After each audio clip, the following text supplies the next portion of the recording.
we're running a capital campaign now, but we knew that if we were not able to raise all of it, that we could be sustained because of their share of their maintenance costs and the mortgage. And so it was really a great long-term financial decision for us. Now, we also decided that we would run a capital campaign, and the goal of the capital campaign is obviously we want to pay off the entire cost of the building and the complete and full renovation of the building. And so we set out to raise, our goal is $1.5 million. To date, we've raised about $1.2 million.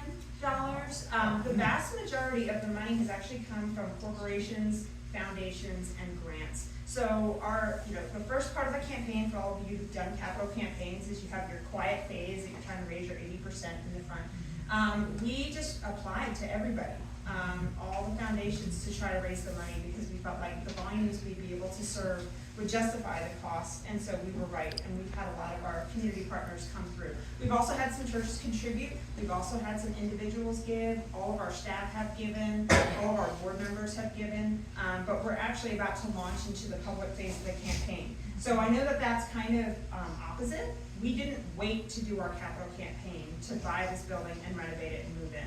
We felt like in our old place, we were stifled, we could not serve more people. The demand is so high, it's been high since about 2022.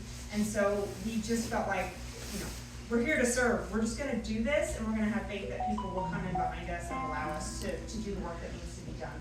And so we just did it. And so we're here, and we used a ton of volunteers. Like, all the walls have been painted by volunteers. We were extremely fortunate. We actually had a volunteer interior designer who picked out all the colors and the furniture, which is amazing. So just little things like that. If you see a shelf in any wall, a volunteer built that shelf. Obviously, these were built, the boxes were all built by Rotarians. And so it's just been a lot of hands that have come together to do this work. So we're very excited. And then we also have, if you guys want to come in, you can sit down over here if you want. We've got seats here. We also have been fortunate that our old building, which is a 2,500 square foot office space on the bus line, very nice, I think, we are looking to lease that out so that we can have a controllable source of revenue that will support, again, just our operations and our ministry. And so if you know of anyone who's looking to lease a space, it is available. We're also hoping to keep it in case we ever need to grow again. We can just take that space back. We don't have to buy another building. But in the meantime, we hope it will generate revenue for us. And once we complete the capital campaign, we'll just have revenue from the Boys and Girls Club and revenue from our old space, just going right back into the mission. And so we're hoping that this is the best long-term financial option for us. And obviously the building needed a lot of work. I'm not gonna lie, but I think it looks good now, so we've come a long way. Before and after was pretty significant. Yeah. Some of you saw the before. Who was in before? Yeah. Do you want to make any comments? Looks very nice. I do have before pictures, not prepared, but yes, I do. I have them on my phone. I can show you guys. So, any questions about the building, the decision to buy, anything at all? You did an amazing job. Oh, thanks, Terry. I appreciate that. Thank you. And we got a lot of great community donations as well. Like this smart board looks very fancy. We actually got this for free from Ferguson. So I had it in my budget. I really wanted to buy a smart board, and then I got this email like Ferguson's getting rid of old tech equipment. You should believe this thing is 20 years old. You just plug and play, and it's a touch screen. It's crazy. This is 20 years old. I know, it's shocking. Anyway, I wanted to share a couple things, and I know you can't see very well. Let me see if I can actually rollers. You see a little bit? That's perfect. Okay. So I want to share a couple things. So you may have already seen that we changed our logo at the same time of our move because we were bored, I guess. But no, I want to take the opportunity to rebrand before we put all our signs out because it's just easier. But our old logo used to be, it was a bird. Anyway, I don't think it visually meant anything to anyone immediately, so we wanted to do something a little bit more lively. And so we stuck with our colors. We did do the ombre effect. But we have this icon who is the person that we're serving. And this person is supported by the 3 categories of supporters. So the churches, y'all are right here. This is our foundational support. How we started Thrive is from you guys. This middle band here is our corporate and community partners, our foundations, companies that support us. And the top band is all the people. So our 200 volunteers that come in every week, all the individual donors who contribute. And so all together, we can help this person thrive. So if you look at our logo, I hope you can see yourself in your role because we all do this work together. It also has the 3-in-1, so this is representing our creator who is the ultimate form of support. And so I love our logo, I hope you guys love it. I think it's a lot more vibrant than anything we had before. I'm not sure if you can read these, but these are some of our statistics. It's just showing a little bit of our growth. So this is a 2-year breakout. So 2021 was kind of, we're ending the pandemic. The demand was moderate, I would say. It was kind of our last year of services kind of being, I would say 2020 and 2021 were not peak demand times, just because of all the government aid that kind of was available to people at that time. And then 2021, or 2022, everything got really intense very, very fast. And so we started serving record numbers of people. So you can see we almost doubled in just this 2-year section of time. So we last year distributed 441,000 pounds of food, 690 families received financial coaching, and we distributed almost $600,000 in financial assistance, serving over 22,000 people. We expect in this building to be able to serve at least 25,000 people a year, but by 2025, I think we'll be able to serve 30,000. The space doesn't have to hold us back anymore. It's just a matter of, can we get enough food?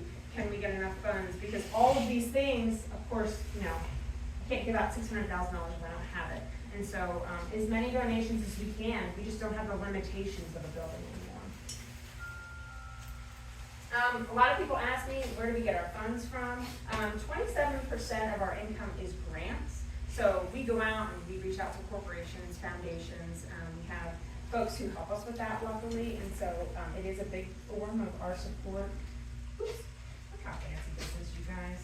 Can you believe this is 20 years old? I can't. I don't even know how you use it. This is my first day using this. It seriously is. We just set this thing up. She says that every meeting. No, I've never used this before. I've never used this before. Fundraising was about 20%. So we do Give Local 757, Giving Tuesday. Those are days when we do virtual fundraisers, which is awesome because it means that we don't have the overhead of the caterer in the building. It's just all straight money. And I would rather ask someone for $100 that just comes to Thrive than ask you for a $100 ticket to the gala. I just think it makes sense. It saves a whole staff person as well. And so we don't have to have the overhead. We have a lot of individual donors, monthly donors. Churches, you guys represent about 17% of our income. And then United Way is about 5%. And then rental income, we're going to see this one grow, which is really exciting because that's just controllable revenue that we just take in and we can do more in our programs. This is where our food comes from. So 20% comes from drives that you guys do. You might think that's not the biggest piece of the pie here, but in a lot of ways it's the most important piece because this food line that you see here, this 28%, this is all fresh food. So this is all produce and things that go away immediately. The food that you guys donate is usually meeting specific needs that we've shared, so you're filling in strategic gaps, and it's shelf-stable food, which is the stuff that we have to go out and buy if we don't have enough donations. So it's really important, and this is a really important piece of the puzzle. We get 17% from the food bank. Last year, unfortunately, we purchased 17% of the food. Do you know how much we spent on food last year? Was it like 20 or 30? We spent something between $20,000 and $30,000 on food.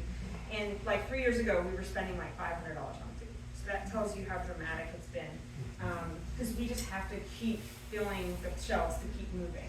And we do apply for grants as much as we can, but sometimes we don't have enough. And then we also pick up from grocery stores as well, although Food Lion is our biggest supporter here. As I recall, last year, the food bank and even a lot of the food pantries around, maybe even nationally, didn't have any food. They were all going out and buying food. Is that correct? Yeah, I mean, so we rely heavily on the food bank to keep our shelves stocked. And if you follow the food bank, they have really, really struggled to have enough food. And so that creates a problem for us because we could go to the food bank and actually their food is free. It was previously 10 cents a pound, which basically means we could buy as much as we one, it's not a problem. But because their stock has been so low, it's really forced us to have to go and buy a lot of food. So I definitely think it's a trend. The demand is very high right now. Most of that is because we all feel it. Grocery costs has gone up so dramatically. I think it's like 30% is how much groceries have gone up since 2020. The other cost that some of us may not feel is that the cost of renting has like skyrocketed. And so if you're a renter, your cost just went from, you were paying $900 before, you might be paying $1,100 or $1,200. These are not like fake numbers. This is what people pay. Your rent is, your rent or your housing is your largest bill. And so when that goes up, it is really hard to come back from that because most of us didn't get a 30% raise in 3 years. And so it just creates a lot more people who are living on the edge and they just never were in that situation before. Thus the free grocery store, let's create dignifying, welcoming spaces where people can get help. We don't want to shame people for asking for help. We're here to help them. And so that's why we've done those things. Does anyone have any questions before I turn it over to someone else? Andrew, I have a question. Sure. What does your clientele look like in terms of Hispanics? Are you seeing more? Great question, Terry. I'm going to turn it over to Jocelyn. Okay. Perfect transition. Did they pay you to ask that question? Well, hi, good morning to you all. Again, my name is Jocelyn Vega. I am the bilingual intake specialist. Friday will actually mark my first year here at Thrive. I was brought on obviously to bridge that gap with the Hispanic community, which has grown greater than I think what we ever imagined it was going to. But I also am that person that you would be referring your members or anyone that comes to you that needs assistance. I would be that person that you would be referring them through if they do not have the ability to fill out the application because they don't have internet or they don't have access.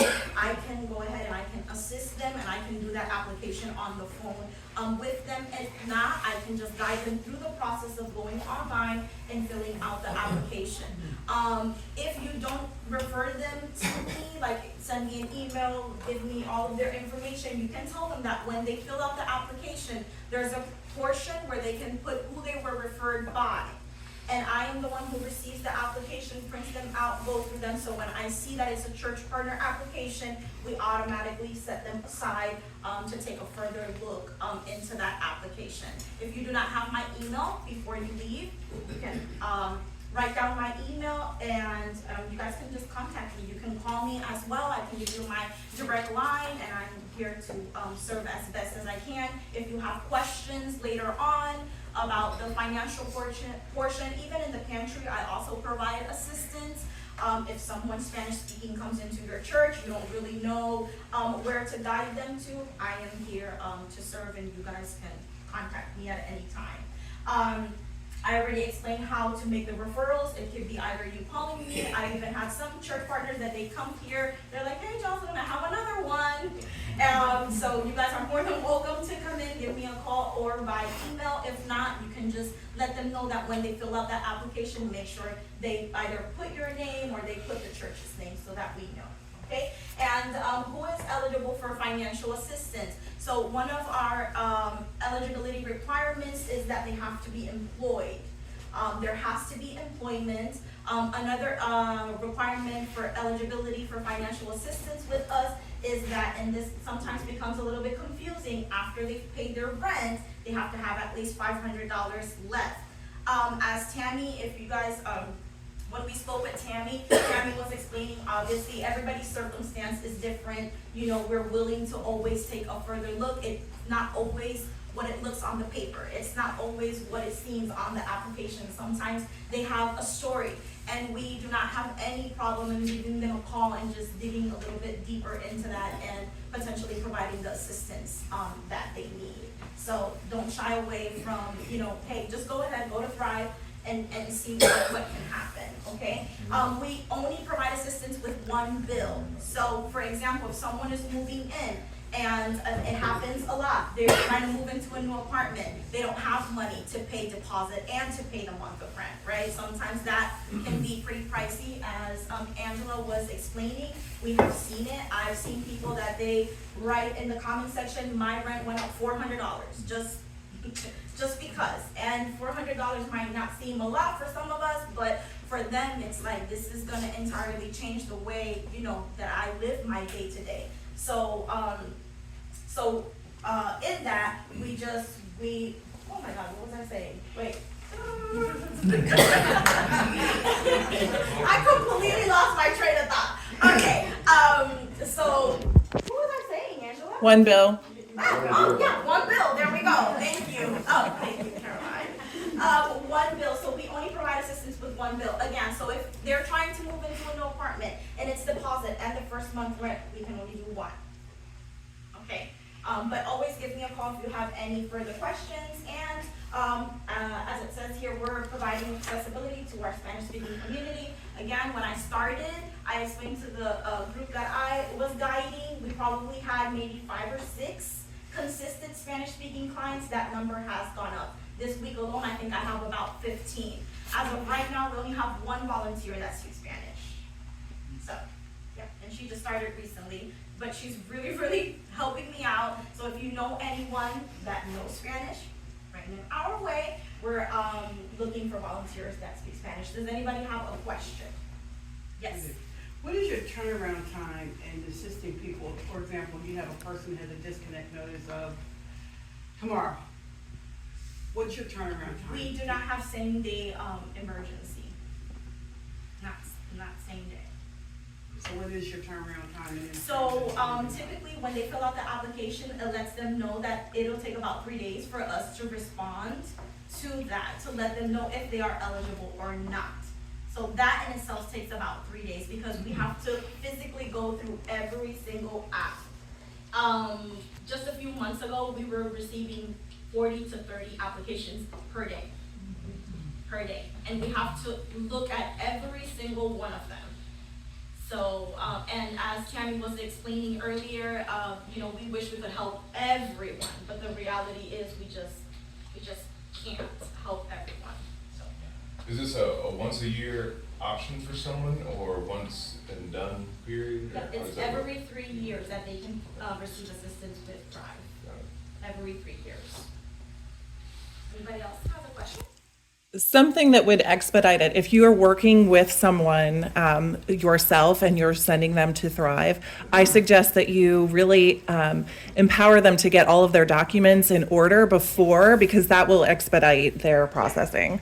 So you'll be surprised, sometimes someone fills out an application and we send them the email to request documents. Not only do we send an email, we also send a text. So we send email and text, letting them know the documents that we have, and sometimes the turnaround from the client is not, typically we give them about 5 days to turn in their documents, but obviously if they give us a call, hey, I need a little bit more time, we're more than happy to work with them, but sometimes, yeah. So the documents, just in case you guys want to know that they need to provide initially, are their ID, the bill that they're requiring assistance with, their income, and the first 2 pages of their lease. Those are the documents that we request up front. So yes, as Caroline said, if you refer someone to us, please encourage them to turn in those documents as soon as it's possible. Anybody has The another first 2 question pages of their lease. for me? Is that- I'll just make one clarification point when she was talking about the income. We're looking for folks who have income. It doesn't necessarily have to be a job, but something that pays your bills. And the idea here is that we're looking to help folks who have an interruption. They had a medical bill. They were out of work for 2 weeks. I know folks will come to you guys, they come to us and they say, I have literally no income. I'm not Ubering. I'm not, I'm doing nothing. It's very hard to help somebody like that because they have to take responsibility down the road. And so we will consider if they're doing some gig work just to try to earn something, but we can only assist them 1 month. So it's up to them to show us that they can pay the bill the next month. And again, it just all comes back to the vast need. We got 8,000 applications last year. I'd love to help all of them, but we don't have like $10 million. So it's just as much as we can do. Go ahead. Yeah, you'd mentioned earlier shaming, and it's really encouraging to hear that you're trying to work with them without shaming them. And I'm not sure, how do you do that? That's a real tough thing. we try to be respectful to everybody. We try to create a welcoming space that they can walk into. We don't wanna feel like like a social services, like they're the bad guy. They do a lot too, but we just want to create a different type of environment. You know, some people get upset, of course, if we can't help them, but we just explain what the process is, and if somebody doesn't have income, we'll say, well, hey, if you are able to obtain a job, you can bring us the letter, your welcome letter, that says, I have a job lined up in 2 weeks, and this is how much I'll get paid. Like, that's good, because that shows us we can do it. So we just try to be as flexible and compassionate as we can be. You know, I'm just impressed that you're able to encourage people and not enable them. No, we're good. Well, we Without have shame. we have a really great staff. Jocelyn is one of our frontline staff. You guys met Tammy and Teresa. They all want to be here. They all care for people. They have the heart, you know, and the passion for this. And so I think that's half the battle. Who else had a question? It's not, yes.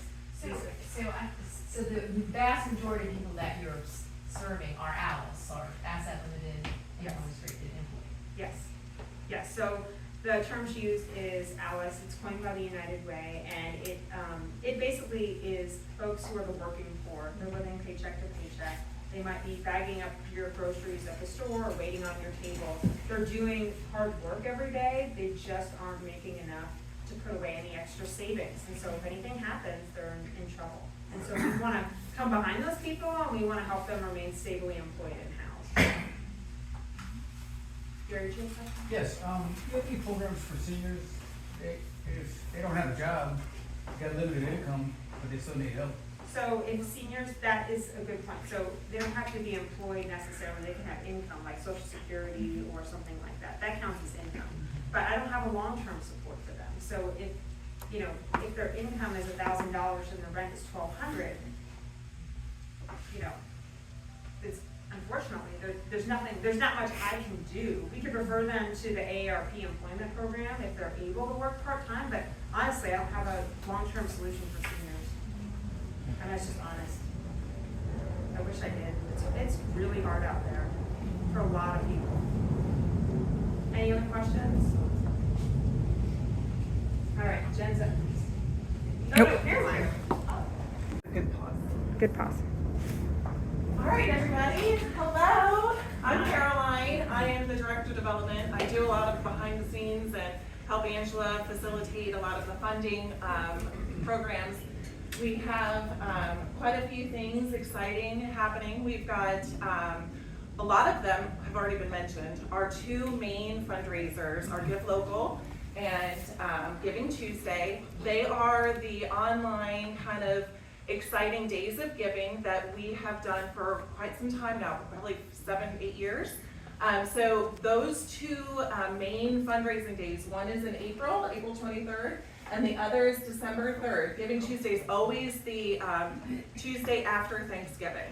And those are kind of international. Well, Giving Tuesday is international. Give Local is strictly to the Peninsula. And they are giving days that are put out with challenges. We have a lot of exciting things that happen virtually and on those days to encourage our community to rally. And it keeps our fundraising pieces exciting and manageable and tangible to our community. So a lot of times we'll do matching gifts. So a $20 donation then is matched and turns into a $40 donation. So it encourages everybody from all different areas to participate in supporting us at Thrive. So those are our two big things, predominantly because we do not do the gala, as Angela mentioned earlier. These are really big days for us to garner more support and really engage our broader community. Along with that, this year we have our Future for Thrive capital campaign. Also, Angela kind of dived into that earlier. One of the exciting things that we do have, which y'all are the very first people publicly to know, we have $150,000 of matching funds. That means that everyone can engage and help us reach our last little bit of our goal. Our $1.5 million goal is complemented by that $150,000 of matching funds to make it accessible to everyone to feel like they're part of building this with us. So more details to be coming forth. And I enjoy the opportunity to work with individual churches, individual people to reach out to their community. If you have a business or a community club or any sort of organization that aside from your church or with your church that you think would match up with our mission, please bring them by and we'll gladly kind of make those introductions and connect them to our causes. So thank you so much and y'all have a great time. Do I have to click this now? I don't know. I could. I'm Jen Mills, so I'm your point of contact for all things food, but also for group opportunities. You are welcome to check out the website for updated food needs, volunteer needs, but we also have a flyer that we created that we hope that you'll take with you back to the church. It has information on ways that you can help us, and that is food drives, building blessing bags or meal kits, different group opportunities. Feel free to reach out to me directly too, but the website is typically up to date with that information. Ways that you can help us that is listed on this flyer is hosting a food drive, taking a special offering, linking your Kroger card, or encouraging your congregation to link their Kroger card. We do get funds from your purchases. Keeping your contacts updated so that when we're sending out information, we're sending it to the right people. And now we have a new opportunity 2 times a month.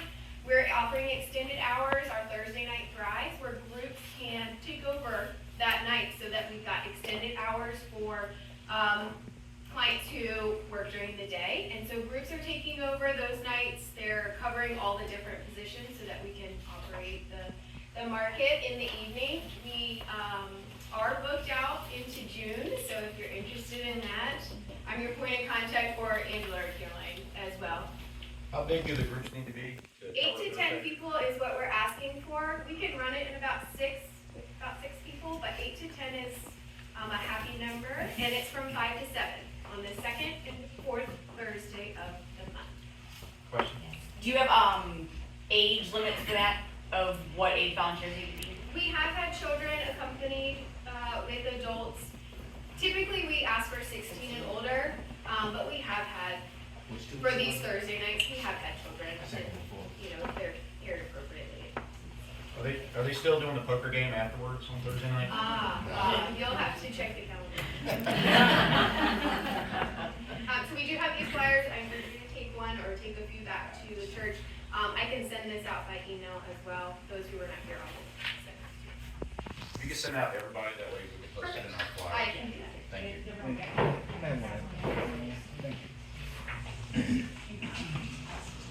Everybody got one? Did y'all get one? You guys look like you did. Terry, did you get one?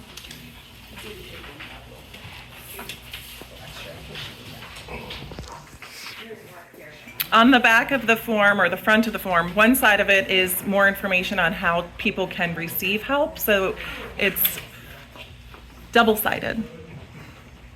Jen also made these signs for you.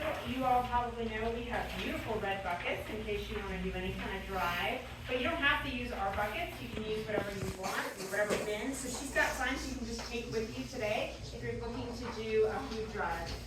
Feel free to pick one up. And we have the red bins. Do you prefer a bin? Yep, we have red bins. Yeah. We still doing the shoe drives all the time? So. That's a great question. Great question. Next slide. Okay. Next slide. They pay me for that. It's on the previous side too. Food or shoes. Yeah. No, I didn't mention it because I know it was coming up. Does anyone else have a question for Jen about involvement? I have a question. Yeah. So you talked about the food drives, talked about the red bins. Do you guys cipher out dates in terms of your food? Expiration dates? We do try to keep the dates, current or, oldest, but we're going through food so much, we're up to date on all of our food. Yeah, so but if someone donates something, we do check the dates. Technically, you can donate over food that is canned goods, but we try not to, because if somebody picks up a can of food and they see it's 3 years old, they might assume all the food they got from us is expired, when really it's so rare that they would get anything expired, just because most people are going out and buying new things. Yeah. Okay, so what's new? Versus toiletries. Okay, so one of the things, I know many of you are probably familiar with the church reports. Does everyone know what the church reports look like? Okay. If you're not familiar, every church who's on your part, like your contact list from your pledge form that Jen has, so if you're not getting church reports twice a month or twice a year, talk to Jen because you need to be on our list.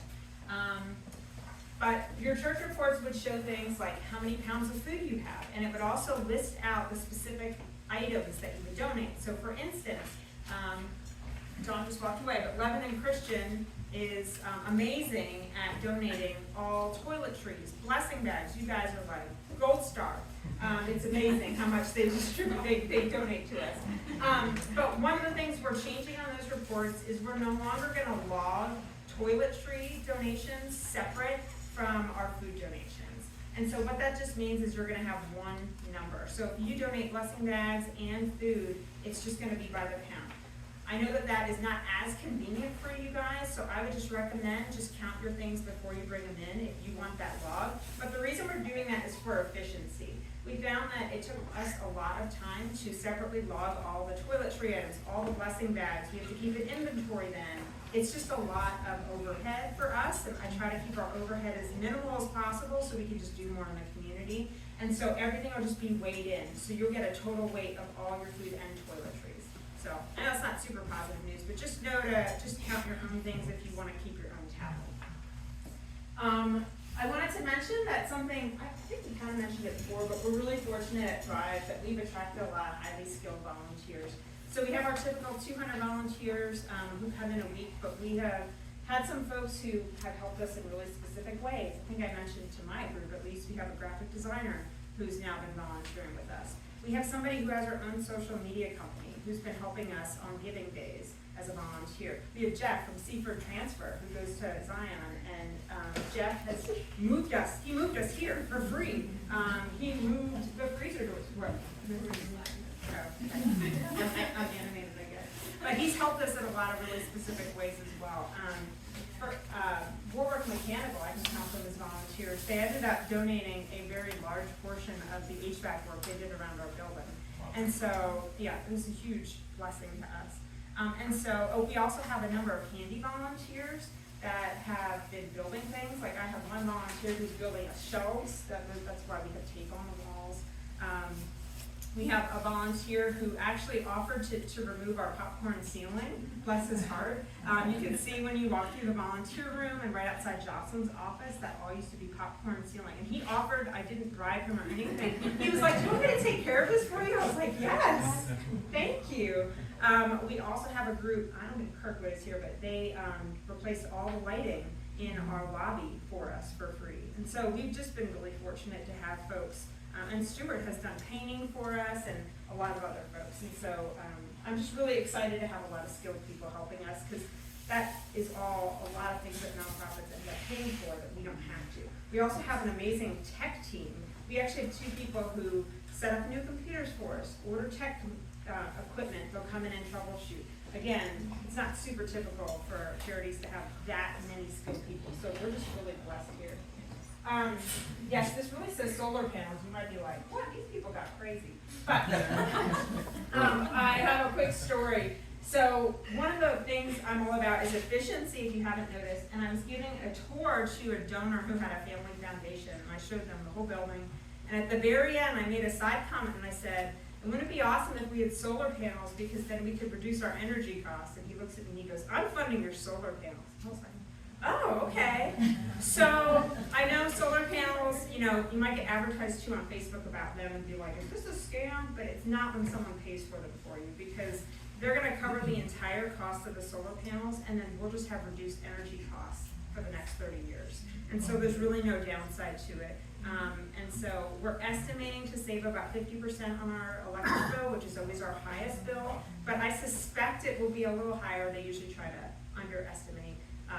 And then hopefully they overproduce. But anyway, if you see them going up, you don't have to be like, what do I got all that money for? Like, what are they spending our donation on solar panels? It's fully funded by a foundation. We all know that. We're also getting a storage shed. So right up back here, actually where that car is parked, we're gonna put hopefully hopefully an 18 by 32 storage shed that we'll be able to store excess food. We'd really love to start doing diapers because a lot of our families request that, but we just don't have the storage. So we did get a grant to cover the cost of the storage shed. Should be up in the next few months, but we're still gathering a couple estimates. Tammy, who you spoke to in our financial wing about Level Up, the next step for that program is we want to actually become an official financial opportunity center. It's in partnership with another national charity, but basically what it does is it takes Level Up and it combines it with workforce development, so helping people get jobs. So every person who entered the program would meet with a job coach to see if there's a better job that pays more, or meets their job needs, or upskill. And then they'll also meet with someone who can connect them to assistance programs, so make sure they're signed up for food stamps, or she can help them apply for disability, or she can help them navigate any kind of social services. And she'll also make referrals to workshops and classes we hope to aim here, to offer here. So that's coming in, hopefully by the end of the year, we'll have that established. That also kind of works into when we were speaking about how people have to have income. Our future is that we'd like to have a job coach that can work with folks who don't have any income, so that it's not like, hey, no, we can't help you. It's like, hey, here's an option for you to work with someone who can help you. That's coming in the future. Talked about the classes and workshops here. We want to really draw people from the market to obtain additional education and training through workshops right here in this space, which I think is very lovely. The popcorn ceiling will go away eventually. And then I know the shoe drive is something a lot of people ask me about. The shoe drive has been paused because I don't have a great place to store the shoes. But when we get the storage shed built, that is where the shoes will go. And so that's the hesitation. That's why we're not doing it right now. It's also why I haven't offered a date, because the company that we're working with to build the shed had great prices, and then we wanted to expand it by 2 feet, and the price went up 40%, and I was like, whoa. So now we're trying to find somebody else who can build the shed for us. So anyway, I am also seeking, if anyone has any temporary storage for us that we could start the shoe drive sooner, let me know. It could even be long-term, a mission that your church does for us as a way to support our ministry. We can earn up to $10,000 a year through the shoe drives. So just consider if that's something your church might want to adopt for us. It is kind of laborious, and it takes up a lot of space. So, it's been a challenge for us to continue to maintain it. So just think about that. How many square feet, how much storage do you need? I don't know, how big would you say our other one was, like 1.5 for a garage, basically? I think about 300 square feet. Yeah, 400. Yeah. Probably 20 by 15, something like that. So, and I mean, we can use our future storage space for it, but long-term, we'll want to store pallets of food there, I think. And diapers take up a lot of space as well. So, anyway, just think about it. We're also looking for, there's another charity that we've been working with who's looking for some storage. They don't need very much space at all. We've been letting them use some of our space, but we do need a long-term solution for them. They really just need an office, like a small office to store things. So if you can provide that, just come and talk to me. Talked about, I don't know what, that's Jocelyn, I don't know why I put that on there. I don't know what, I wrote this, you guys, I don't know what. We really need food drives, so that would be what I would leave you with.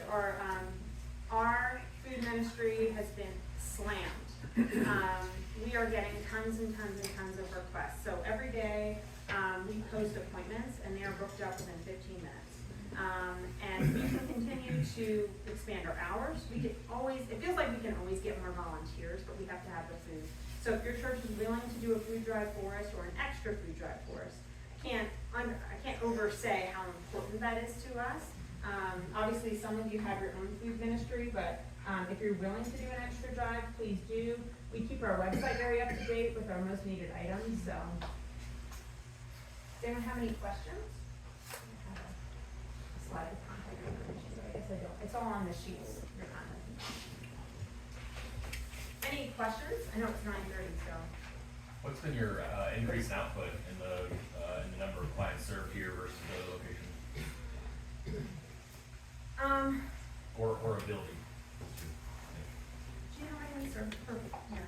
On a good week at the last space, we were probably doing a good week, about 120 families a week.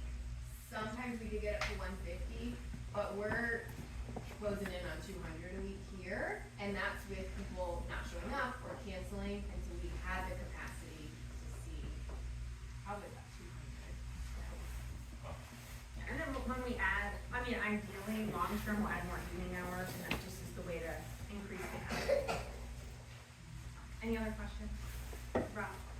I've seen in the newsletter, and I apologize if you mentioned this, I'm old, so I apologize. I've seen where you have takeover Thursday or something where churches or organizations actually come here, do something in the evening? Yeah, thanks for asking. So we rebranded our takeover night to Thursday Night Thrive. We thought it sounded a little too hostile. So now it's just called Thursday Night Thrive. That's what Jen spoke about, the 5 to 7, second and fourth Thursdays. But yeah, Okay. it's a great way to get your church members involved. We have one person who's a church liaison, and he's always like, I'm trying to get my church more involved. Like, he's been pushing them for years, but he signed them up for Thursday Night Thrive, and now he has those people in his church talking about Thrive, and it's been a great way to get more engagement. Anything else? We'll do a prayer, let you guys go, and please feel free to ask additional questions. We'll be here. I really appreciate you guys all coming, and thank you for your support. I mean, all of this stuff has been possible by a lot of the church funds that you guys have give us is funds that we can count on. It's not based on an application to a grant that we might get approved for or not. So it really is foundational for us to continue to do this work. So thank you. Pastor Andrew, can you pray us out, please? Thank you. Let's pray. God, we remember that one of the hallmarks of Jesus when he lived on earth was that he welcomed people where they were, met them without conditions, and just sought to help them where they were as people created in your image. And we pray that you would bless Thrive as they seek to continue that work of welcoming people and empowering people and treating them with dignity, but also assisting them as people who are loved by you and created by you. We pray that you would bless them in this work and spur each of us to be more involved in assisting them. We pray this in Jesus' name. Amen.